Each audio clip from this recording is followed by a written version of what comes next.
Framboises, myrtilles, casseilles, groseilles, cassis, mûres sont des petits fruits très productifs et très faciles à cultiver. En plus, ils vont souvent produire dès la première année de plantation. Alors, à quelle exposition planter un cassissier? Comment entretenir les framboisiers?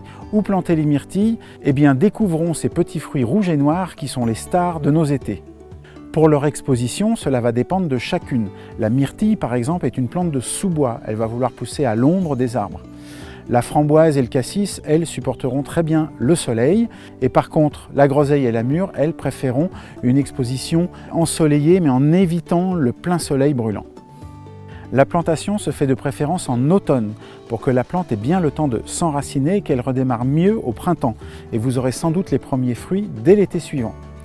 Il leur faut un sol plutôt riche en humus, frais et bien drainé. Évitez les sols trop calcaires, elles préfèrent les sols neutres à acides, surtout la myrtille qui elle a besoin d'acidité. Il ne faut pas hésiter à rajouter de la terre de bruyère lors de la plantation des myrtillers.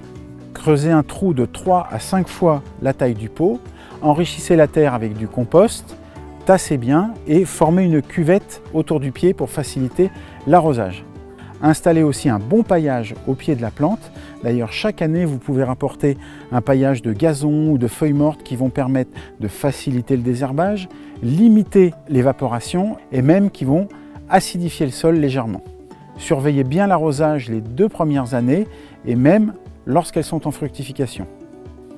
La taille de ces petits fruits se pratique en fin d'hiver.